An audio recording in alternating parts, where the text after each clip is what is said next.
Folks, the fun is never done. Here we are at the last stop for today's vlog. We are at Cheongdok. Oh, for fridges sake. This is not a criticism. This is what, this is tourism in 2024.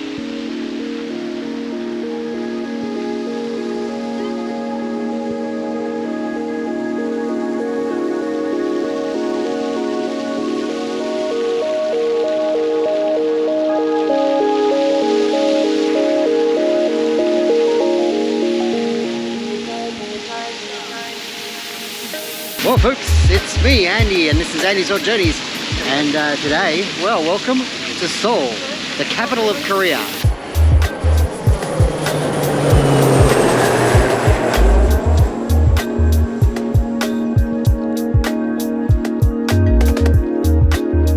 And you find me in Gwanghwamun Square. I've been practicing that about 1 billion times, and I think I got it kind of right. So, yes, speaking Korean is definitely not my forte. This amazing square behind me, featuring statues, leads us to the Gwanghwamun Palace. Today it's a bit of a palatial feel, to be honest with you. We're going to check out a couple of palaces and a little village, and we'll see what we get up to, yeah?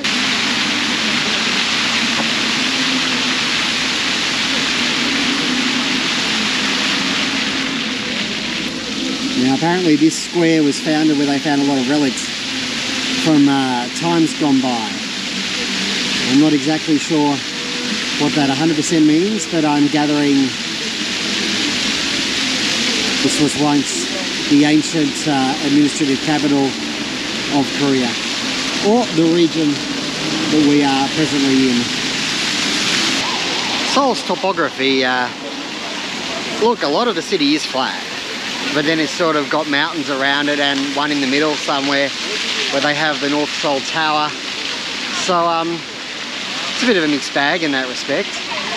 But here we are in some splendid surrounds. It is an open city. It's got wide streets, big buildings. Case in point. Fountains? I don't know. Gwanghwamun. If you can remember how to say that at the end of this vlog, you've done very well. Because it took me 7,000 attempts.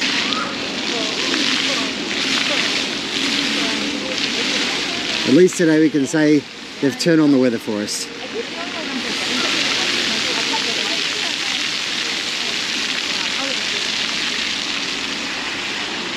Whatever the story actually is, it really does have a bit of a Genghis Khan vibe. This is the more accessible Ulaanbaatar of the world.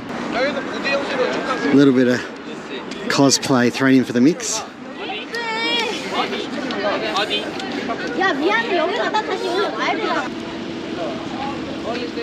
Learned scholar there, just reading the script for the 8th season of Game of Thrones. I don't know what he's so happy about.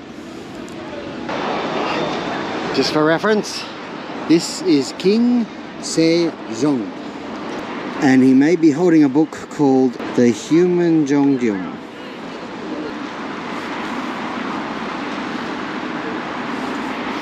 Well, it looks like you can go in there, but not today. It looks like it's closed. Well, maybe not. Oh, look. The story of King Sejong. I think I go this way. Nobody has any idea, but this is cool. Nobody else worked out that this existed, or maybe this is where they murder you. I don't know. Already it's an adventure.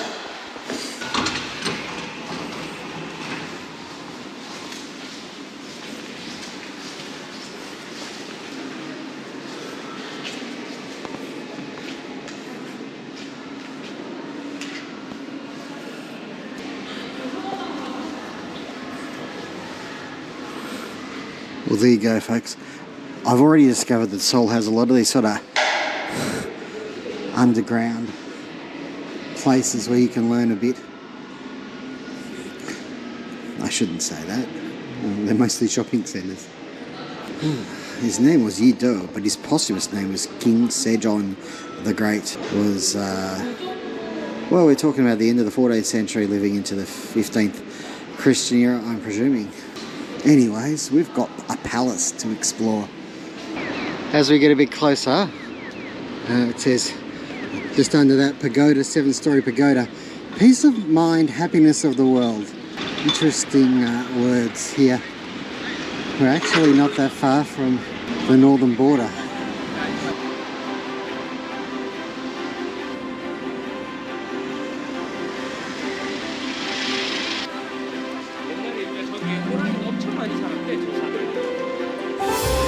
Okay, folks.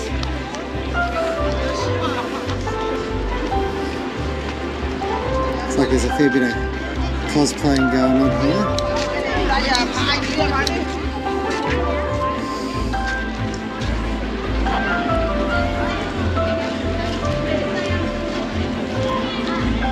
Got some serious guards happening here.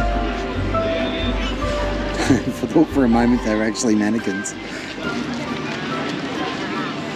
I feel underdressed suddenly.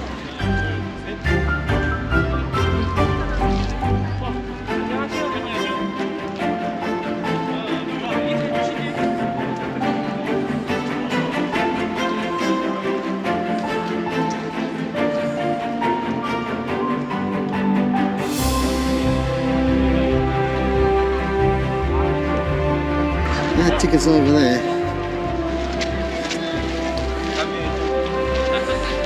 Very impressive. Jeepers, a lot of the girls, whether they're Korean or they're foreigner, they like to dress up for this.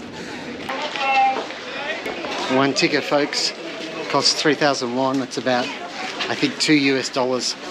So pretty cheap. Can get an audio guide as well. I find the audio guides, they give you way too much information and you can't take anything in.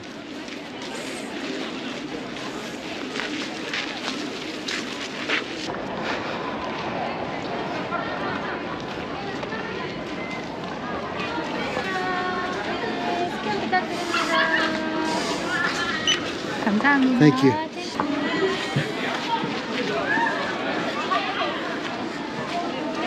One hates to say they've just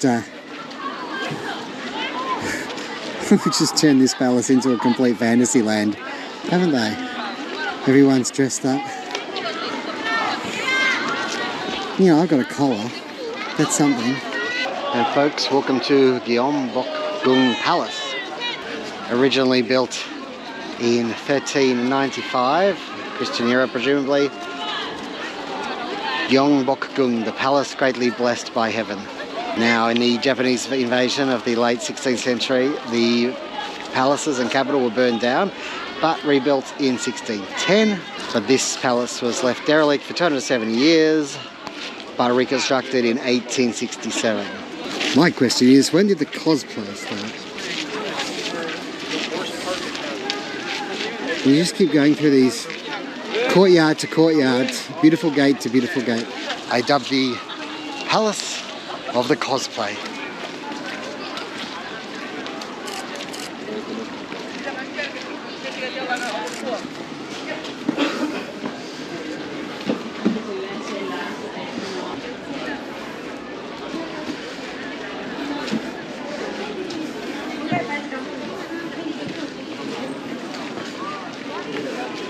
Yeah, certainly working hard on getting the perfect shot. This is not a criticism. This is what, this is tourism in 2024. This is what people want.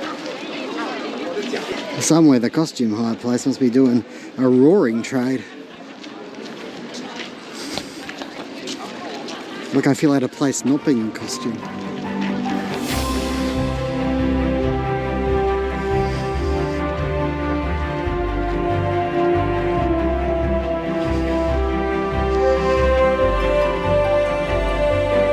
See, over there, people are not lining up to see inside the building. They are lining up to take selfies.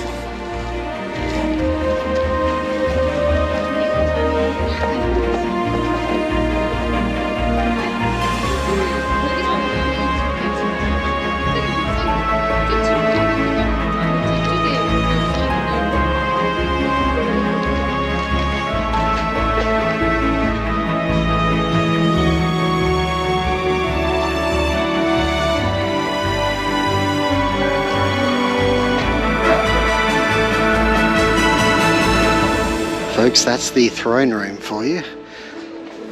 And now over here, yet more of the palace. You thought it was over, but it's not. There is more and more and more. Also, I've been reliably told that apparently you're getting free if you dress up. Now, as the person I spoke to said, and I thought straight away, but how much does it cost to hire a costume? Far more than 3,000 won. To save yourself 2 USD.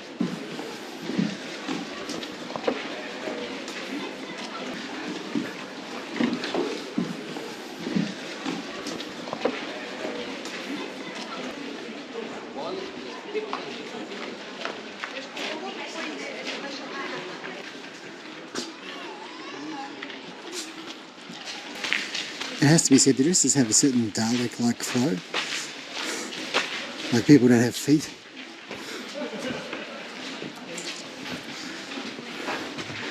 And I think we've actually hit the end here. Nice. This is as far back as you can go.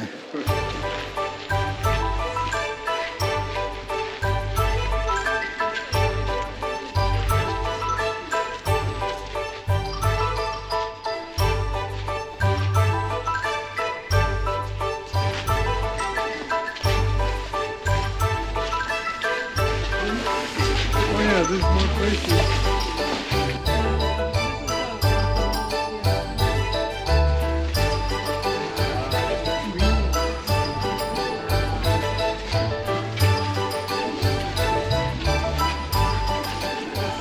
And this, I think, is probably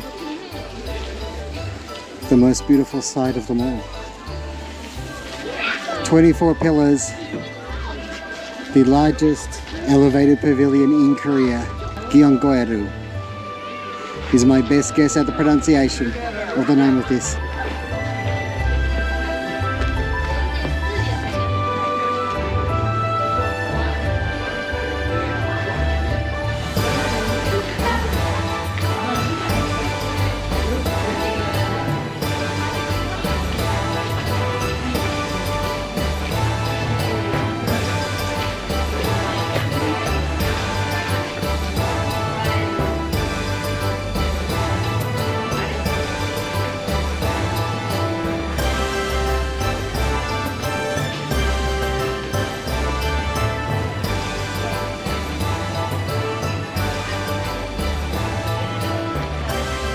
Well folks, this 14th century palace has been turned into a 21st century photo extravaganza. As I said, that's what's happened to tourism today. That's what it is. That's what people are looking for. So if it doesn't appeal to you, don't worry. I mean, you can still get your photos in and you can still appreciate the beauty of this place. Well folks, that's enough from here, but there's plenty more in this vlog yet. So let's shuffle off to the next location.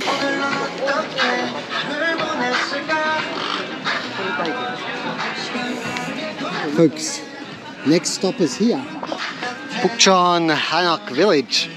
What is a Hanok? I don't hear you ask at all. But I'm going to tell you. It's a traditional Korean home, and this little region here is good for a little walk apparently to discover what things used to be like back in the day. I think I found where everyone gets dressed up. They come to shops just like this and they rent. And they get their cute photos here too.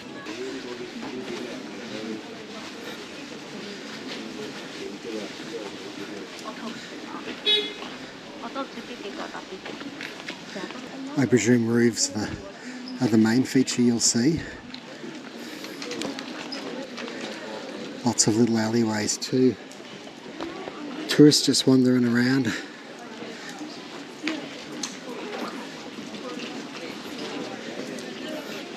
Signs asking us to talk quietly as well, because people do live here. No entry up there, but there's a little alley for you. There's some restoration going on the right.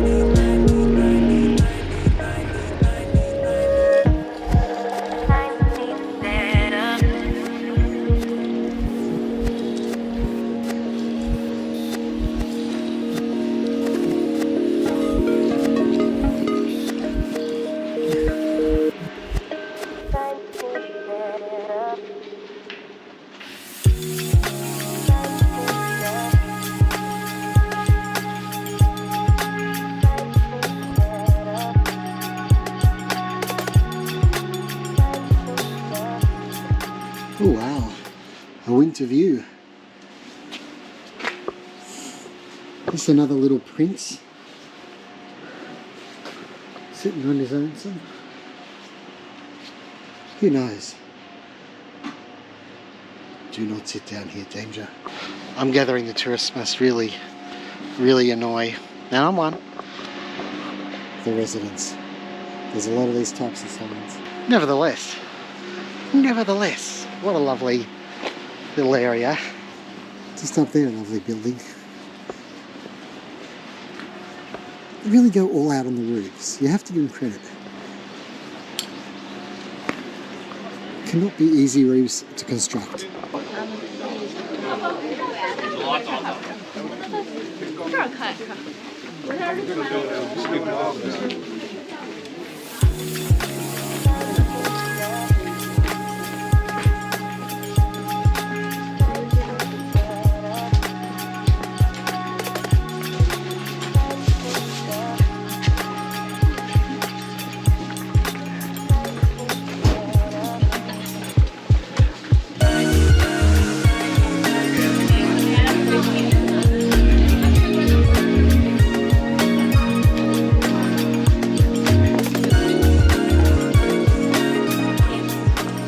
Okie dokie, we're going to move on to the next one now. I just wanted to say something before we leave Bukchon. It's just that this is a residential area, so I feel people come around, walk around your streets and take a lot of selfies or photos like I did, or a video like I did. Yeah, I don't know how I'd feel about that, to be perfectly honest. It doesn't seem like there's a lot of financial incentive for the residents, and they're the most affected. So anyway, it's probably something to think of if you do come to Bukchon Hanok Village. It's very interesting, beautiful roofs, beautiful houses, but at the same time. So just here it says hanbok rental. I don't think they're renting out ice creams. I'm pretty sure these costumes are hanboks. There you go, just here near the Bukchon Hanok Village for all your costume needs.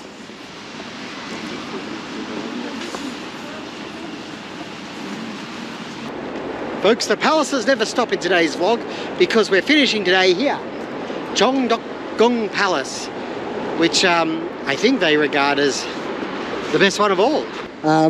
Just so if you are coming, just over there is where you get your ticket, and just over here is where you enter the Palacio Fun, that is Gyeongbokgung Palace. I'm going to get it in 7,000 times before I forget it.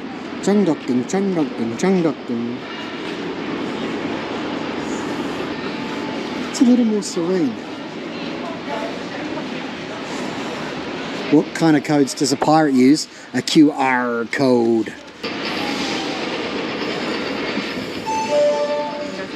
Thanks. Did you hear that? That was brilliant.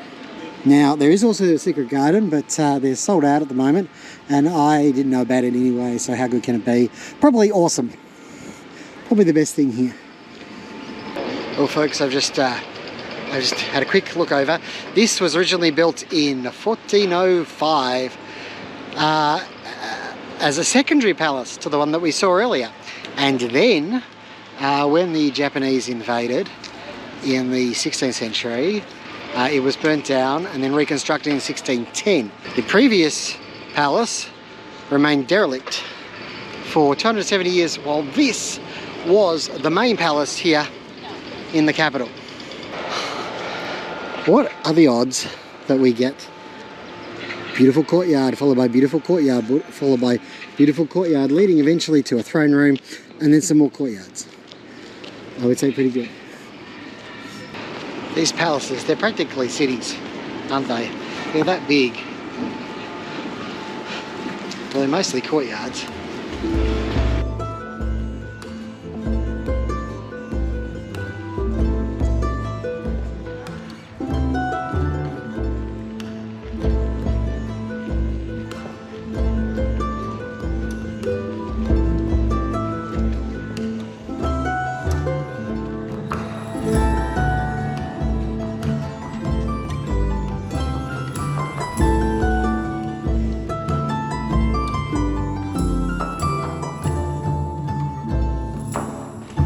It's a lot quieter here, which is nice, even though the same sort of stuff is going on.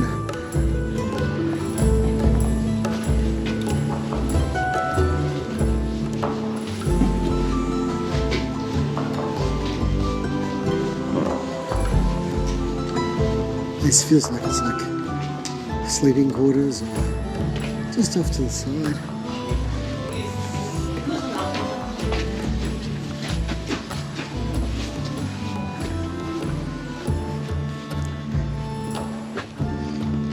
Ah, the roofs.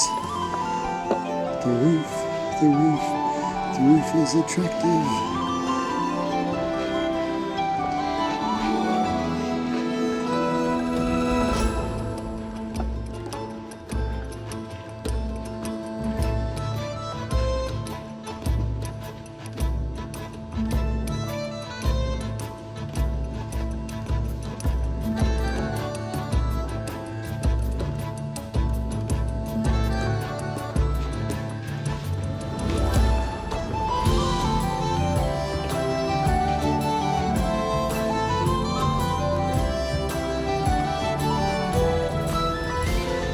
Smaller raised pavilions, and wow, just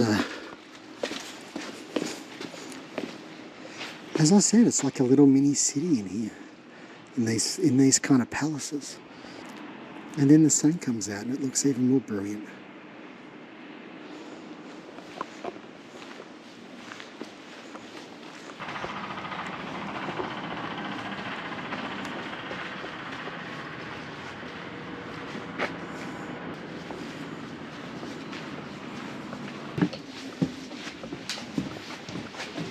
We come back in here. I presume that that's the throne hall. To call it a throne room would seem to be understating it a lot.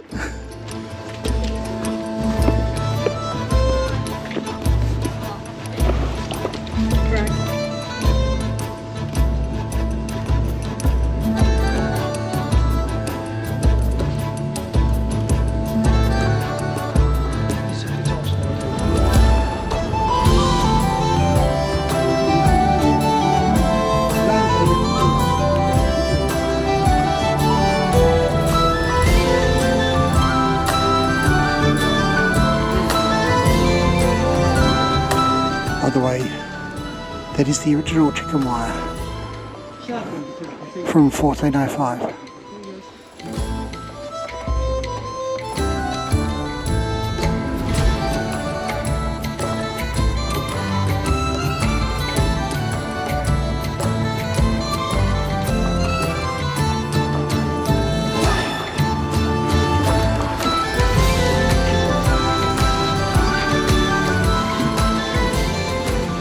So it is a different design to the first one because it's sort of more off to the side and here and there.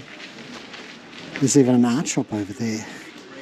More pavilions and courtyards, and you can poke a stick at.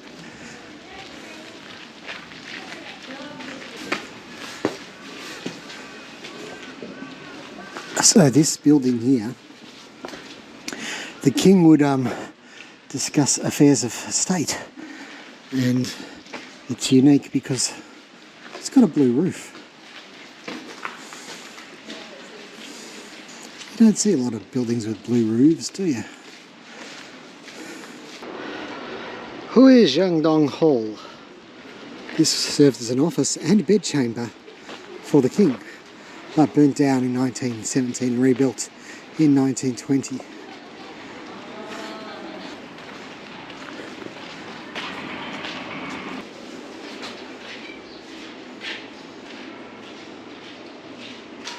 It is amazing that we can walk around these buildings. It really, really is.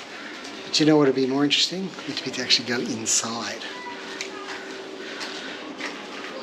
But you get what you get and you only pay 3,000 won, so you can't complain.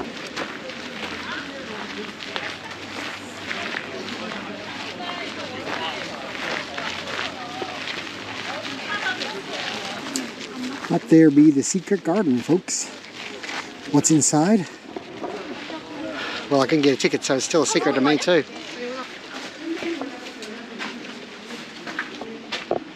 place just keeps on giving, doesn't it?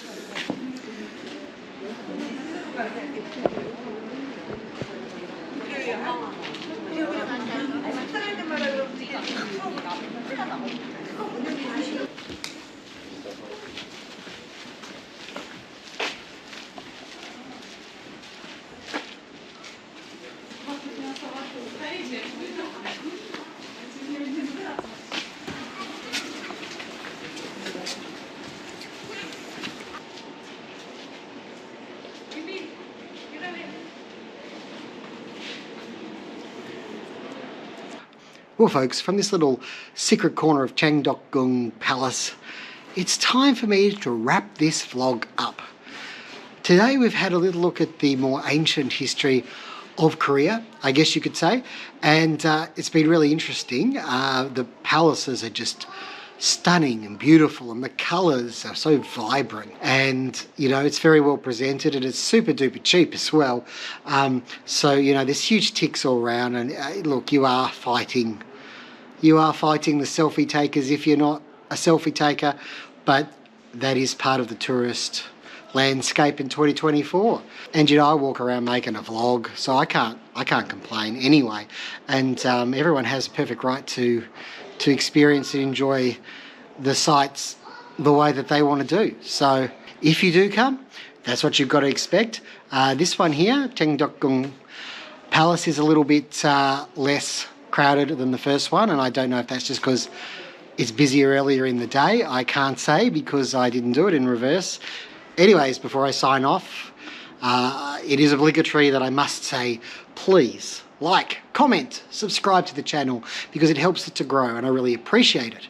And of course, if you hit the little bell, you get notified when the next video drops. And what could be coming up here in Seoul, South Korea? Well, we've seen some ancient history, and there'll definitely be a bit more recent history coming up, and we're going to have a look at different parts of the capital as well. When you do visit Seoul and you're doing the tourist thing, it's obligatory just about to go and visit the demilitarized zone between the two Koreas. And actually Seoul is very, very close to North Korea. When you look at it on a map, you might be surprised at just how close to North Korea Seoul, the capital of South Korea, is. Anywho, that's it. I'm signing off from Seoul for today. Take care wherever you are in the world. Look after yourselves. May the journey never end.